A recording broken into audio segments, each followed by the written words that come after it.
What happens after spiritual awakening? What nobody talks about.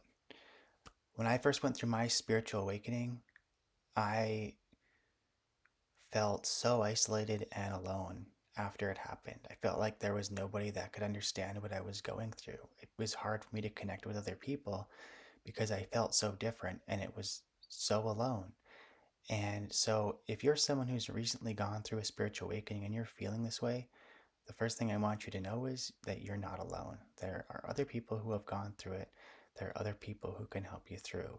And for me at the time, the biggest blessing that came into my life was that I met someone who could be a mentor and a teacher and a guide who had had a Kundalini awakening experience and made me feel like I wasn't going crazy and made me feel like I wasn't alone.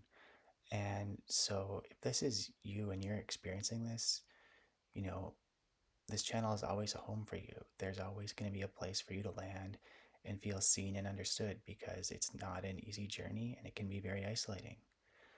And some of the other things that, you know, nobody talks about is how different your life becomes, in terms of like synchronicities, in terms of manifestation, in terms of doing what you feel guided to do.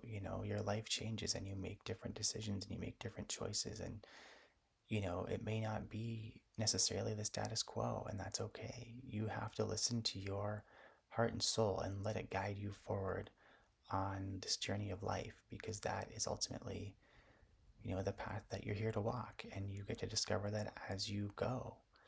So that's part of the journey.